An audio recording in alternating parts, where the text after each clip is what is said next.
आज से करीब 10 साल पहले की बात है। मैं एक इवेंट अटेंड करके घर जा रहा था। रात के करीब 12 बज गए थे और पूरी सड़क एकदम सुनसान थी। सारी शॉप्स बंद हो चुकी थी और ऐसा फील हो रहा था जैसे मानो हवा में थिन एयर ऑफ मिस्ट्री और डर फैला हुआ हो। मैं अपनी कार की तरफ आगे बढ़ा और मुझे दूर से ही 3 लोग मेरी कार के बोनट पर बैठे हुए दिखाई दिए।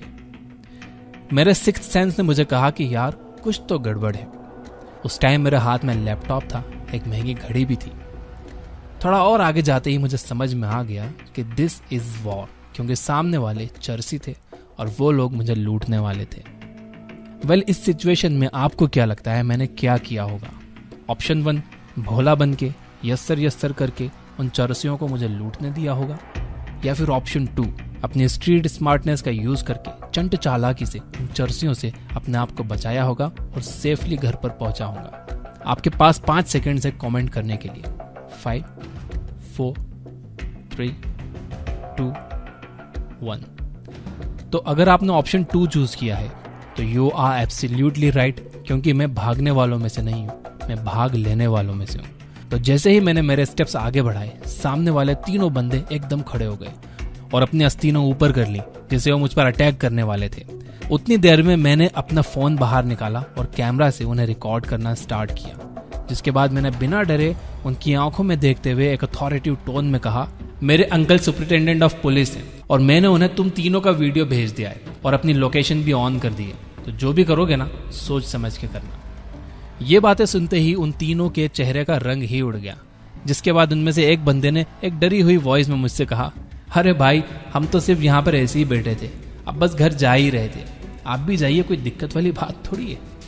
जिसके बाद मैं सेफली अपने घर पहुंच गया। वेल दोस्तों, यहाँ तो मेरा चंट चालाक बनना मुझे काम आ गया, पर ऑनेस्टली मैं हमेशा से ऐसा नहीं था। पहले लोग मेरा बहुत मजाक उड़ाते थे, मुझे बुली करते थे, मेरा टिफिन बॉक्स खा जाते थे, मुझे ऐसे ही टपली मार देते थे और मैं सामने से कुछ भी नहीं कर पाता था, क्योंकि तब मैं बहुत भोला था। पर एक दिन इतना तंग होने के बाद मैंने डिसाइड किया कि अब भोले से चंड बनने का समय आ गया है। तब मेरे हाथ में रॉबर्ट ग्रीन की बुक 48 लॉज ऑफ पावर आई, एंड ट्रस्ट मी, इस बुक ने मेरी जिंदगी बदल के रख दी। और आज मैं इसी बुक से आपके साथ कुछ ऐसे लेसन शेयर करूंगा जो आपको भी चंट चालाक बना देंगे। बिल्कुल स्किप मत करना, जिंदगी बदलने वाली है। तो अगर आप रेडी हो तो कमेंट कर दो, I am ready.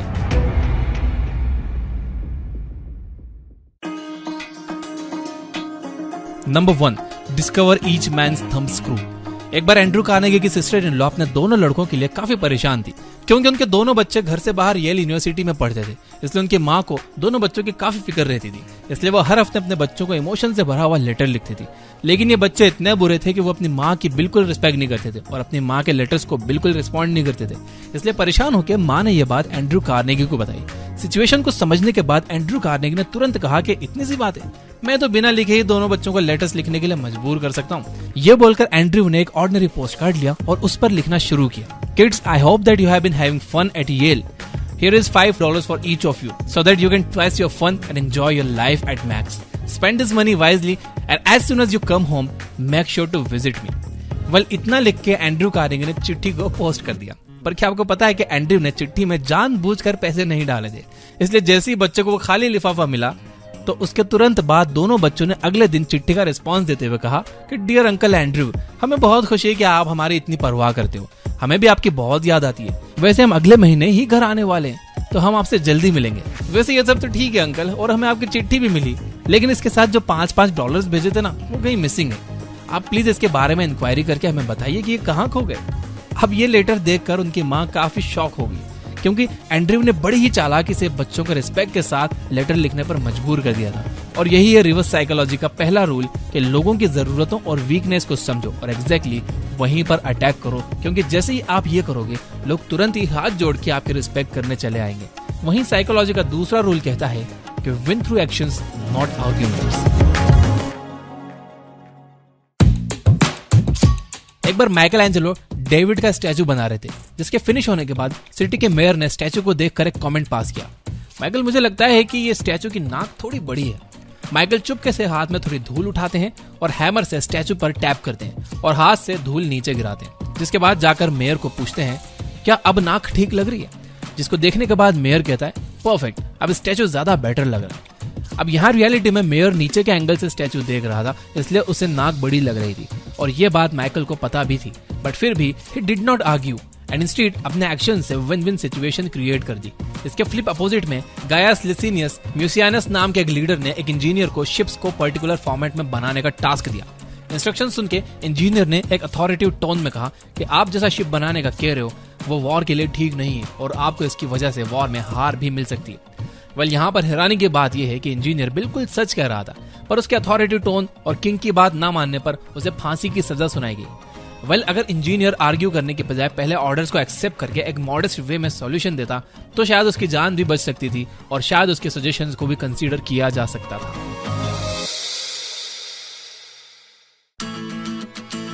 Number 3, make your accomplishment seem effortless. दोस्तों, मैंने जब ये मैजिक ट्रिक देखी तो मैं काफी इंप्रेस हो गया था, पर जैसे ही मुझे इस मैजिक ट्रिक के पीछे का सीक्रेट पता चला तो मेरे दिमाग में ये मैजिशियन और उसके मैजिक ट्रिक की वैल्यू थोड़ी कम हो गई। वेल, एक मैजिशियन को आप तब तक ग्रेट कंसीडर करते हो जब तक उसके सीक्रेट्स आपके सामने ना आ जाए, और जैसे ही आपको ये समझ में आ जाता है कि मैजिशियन ने ट्रिक के पीछे बहुत एफर्ट्स लगाए हैं और अब उसकी ट्रिक में कुछ नया नहीं बचा, तो आपका इंटरेस्ट इमीडिएटली कम हो जाता है। वेल, आइए इसे एक हिस्टोरिक एग्जांपल से समझते हैं। जापान में चनोयू नाम की एक चाय सर्व करने की प्रथा है, जहां पर चाय को कप में डालकर एक पर्टिकुलर वे में सर्व करना होता है। सेन नो रिक्यू ये क्राफ्ट में एक्सपर्ट था एंड एक रिच फैमिली बैकग्राउंड से ना होने के बावजूद भी उसने एम्परर हिदेयोशी के साथ फ्रेंडशिप कर ली थी, जिसके बाद उसने एम्परर हिदेयोशी को पॉलिटिकल डिसीजंस लेने में काफी हेल्प की। अब होता यूं था कि रिक्यू बहुत हार्डवर्क करता तो था, पर एम्परर को ऐसा दिखता था कि सब कुछ उसके लिए इजी और एफर्टलेस है। एक दिन रिक्यू के फ्रेंड को उसके ये सीक्रेट के बारे में पता चल गया और उसने सोचा कि वो रिक्यू को उसी की टेक्निक से इम्प्रेस करेगा, जिसके बाद उसने रिक्यू को डिनर पर इनवाइट किया और बहुत मेहनत करके उसने रिक्यू को ओसाका राइस, जो कि बहुत एक्सपेंसिव राइस है, वो सर्व किया। पर वो लेमन ऐड करना भूल गया था एंड वो चोरी से अपने गार्डन में गया, उसने लेमन प्लग किया एंड आके रिक्यू को सर्व किया। वेल, सर्व करते हुए रिक्यू का फ्रेंड हाँफ रहा था क्योंकि वो गार्डन में भाग कर गया था। इस पूरे प्रोसेस से उसने रिक्यू को अनइंटेंशनली अपने एक्शन से बता दिया कि वो उसे इम्प्रेस करने की कोशिश कर रहा है। ये सब देखकर रिक्यू ने राइस खाने से मना कर दिया एंड हंसते हुए घर चला गया। वेल, अगर कोई आपको एक गिफ्ट देने वाला है और आपको उसका पहले से पता लग जाए तो क्या आप उस गिफ्ट को अच्छी तरीके से रिसीव कर पाओगे? नहीं ना। उसी तरह लोगों को इम्प्रेस करना है तो make them feel that it comes organically to you and you barely worked hard for it. Number 4, play a sucker to catch a sucker, seem dumber than your mark. कहा जाता है कि जो लोग सबको ये दिखाते हुए फिरते हैं कि वो बहुत ही होशियार हैं, असल में वही सबसे बड़े बेवकूफ होते हैं। कैसे? You ask, here is your answer. Actually year 1865 में प्रशिया के prime minister Otto von Bismarck Austria के साथ एक ट्रीटी साइन करना चाहते थे। वेल, इस डील से प्रशिया को तो बहुत फायदा हो रहा था, बट ऑस्ट्रिया को इस डील से काफी लॉस हो रहा था। अब ऑस्ट्रिया से इस टॉपिक पर बात करने के लिए काउंट ब्लोम नाम का एक आदमी आने वाला था। काउंट ब्लोम को पत्ते खेलने का बड़ा शौक था, और तो और लोग ये भी कहते हैं कि ब्लोम लोगों के पत्ते खेलने के ढंग से पता कर लेता था कि सामने वाला पर्सन इंटेलिजेंट है भी या नहीं। वेल, ये बात बिस्मार्क को भी पता थी, जिसके बाद ट्रीटी साइन होने की एक रात पहले ही बिस्मार्क ने ब्लोम को पत्ते खेलने के लिए इन्वाइट कर लिया, जिसको ब्लोम बिल्कुल रिजेक्ट नहीं कर पाया और वो सीधा पत्ते खेलने के लिए चला गया। गेम शुरू होते ही बिस्मार्क ने बहुत केयरलेसली पैसे लगाना स्टार्ट कर दिया, जिसके बाद वो ब्लोम के सामने काफी पैसे हार गया और इसके बाद बिस्मार्क क्राउड के सामने काफी डम वे में एक्ट करने लगे। क्राउड में बैठे लोग बिस्मार्क के ये डम एक्ट्स को देखकर शॉक हो गए और वहीं बिस्मार्क के खेलने के ढंग को देखते हुए काउंट ब्लोम को लगा कि बिस्मार्क एक बेवकूफ आदमी है और बिस्मार्क जैसे आदमी से उन्हें कोई खतरा नहीं हो सकता। फिर अगले दिन जब ट्रीटी साइन करने का टाइम आया तो काउंट ब्लोम ने ओवर कॉन्फिडेंस में आकर एग्रीमेंट पेपर्स बिना बड़े ही साइन कर दिए, जिसके बाद बिस्मार्क काउंट को चीयर करते हुए कहते हैं कि जब मैं ये ट्रीटी पेपर्स लिख रहा था तब मुझे लगा था कि कोई भी ऑस्ट्रियन ये पेपर्स को कभी साइन नहीं करेगा, बट आपने तो इस पर बड़े आसानी से साइन कर दिया। Thank you my friend. और कुछ इस तरह से बिस्मार्क ने अपना आप को डम दिखाकर एक होशियार आदमी को बेवकूफ बना दिया और खुद प्रशिया का हीरो बन गया। और इसी रिवर्स साइकोलॉजी का यूज करके आप भी चालाकी से लोगों को अपनी उंगलियों पर नचवा सकते हो और अपनी वैल्यू करवा सकते हो।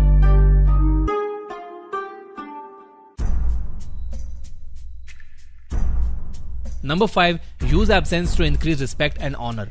18th सेंचुरी बीसी में डेविसस नाम के एक आदमी को मेडिस का रूलर बनने की बहुत इच्छा थी, पर मेडिस के लोगों को मोनार्की बिल्कुल पसंद नहीं थी, क्योंकि इससे पहले जो रूलर मेडिस पर रूल करता था वो एक्सट्रीमली क्रूअल था और उसने मेडिस के लोगों का जीना मुश्किल कर दिया था। इसलिए मेडिस के लोगों को मोनार्की रूल बिल्कुल नहीं चाहिए था। लेकिन डियोसस ने कुछ लोगों के बड़े डिस्प्यूट्स को सेटल करके अपने नाम का ऐसा परसेप्शन बना लिया था कि he can solve any dispute that comes his way. Well, धीरे धीरे लोग अपने डिस्प्यूट्स लेके डियोसस के पास आने लगे, जिसके बाद ही मेड श्योर कि सारे डिस्प्यूट्स सॉल्व हो जाएं और सिटी पीसफुली रन करे।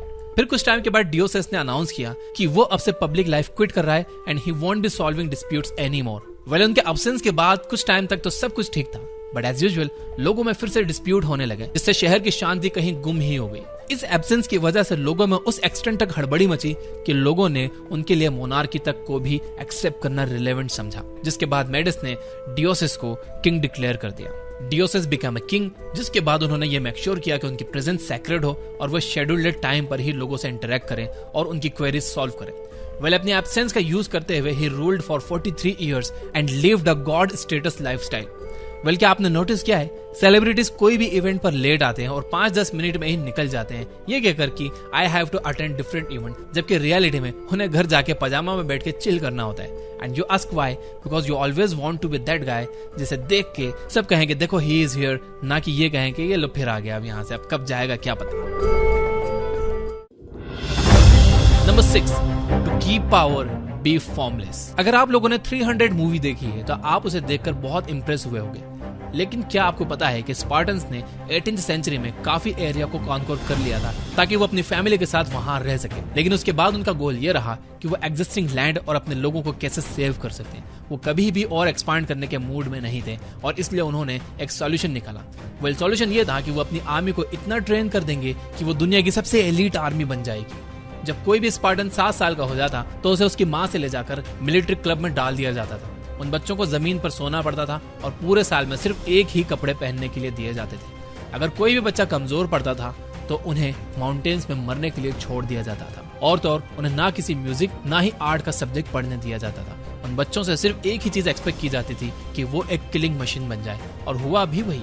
वो अपने से 10 टाइम्स आर्मी साइज को इजीली डिफीट कर लेते थे। लेकिन जब स्पार्टन्स अपने एग्जिस्टिंग लैंड को बचाने में लगे तभी एथेंस नाम की एक आर्मी ने जन्म दे लिया। वेल, एथेंस हर चीज के लिए ओपन माइंडेड थे। वो बाकी कम्युनिटीज के साथ बिजनेस करते थे और उन्हें सामान बेचते, पॉलिटिक्स करते हैं और सिचुएशन के अकॉर्डिंग अपने दुश्मन की जमीन को जीत लेते। अब हुआ ये कि एथेंस और स्पार्टन के बीच में वॉर हो गया एंड एज एक्सपेक्टेड स्पार्टन्स ने एथेंस की आर्मी को हरा दिया। स्पार्टन के पास अपने एरिया के साथ साथ एथेंस का एक बड़ा एम्पायर मैनेज करने के लिए भी आ गया, जहाँ पे पॉलिटिक्स थी, चमक दमक थी और डिस्ट्रैक्शंस थे। बहुत सारे स्पार्टन्स एथेंस के पॉलिटिकल सिस्टम में आए ताकि उस एरिया को मैनेज कर सकें, लेकिन एथेंस में जाके वो करप्ट हो गए, जहाँ पे उन्होंने पैसा देखा, कल्चर देखा, जिसकी वजह से स्पार्टन आर्मी में अब वो पहले जैसी बात नहीं रही थी। एथेंस से जीत के 30 साल बाद स्पार्टन्स की लड़ाई सिटी ऑफ थेब्स से हुई और पूरी स्पार्टन आर्मी एक रात में सिटी ऑफ थेब्स से वो वॉर हार गई, जिसके बाद वो कभी रिकवर नहीं हो पाए। वेल, इतिहास के इस लेसन से हमारी लर्निंग ये है कि as Bruce Lee said, be formless, और पावरफुल बने रहकर लोगों से अपनी वैल्यू करवाने के लिए हमें नई चीजें सीखते रहनी चाहिए। तो दोस्तों, ये थी 6 बहुत ही पावरफुल बातें from the book the 48 laws of power. इस वीडियो की बातों को अफर्म करने के लिए कमेंट में यस आई विल जरूर लिखना, और यहाँ तक देख रहे हो तो लाइक किए बिना मत जाना। अगर आप इस बुक की फुल बुक समरी सुनना चाहते हो, पूरे 48 लॉज, तो आप ये बुक ऐप डाउनलोड कर सकते हो। Finally, you guys are amazing. Keep reading, keep learning, keep growing. Thank you for watching.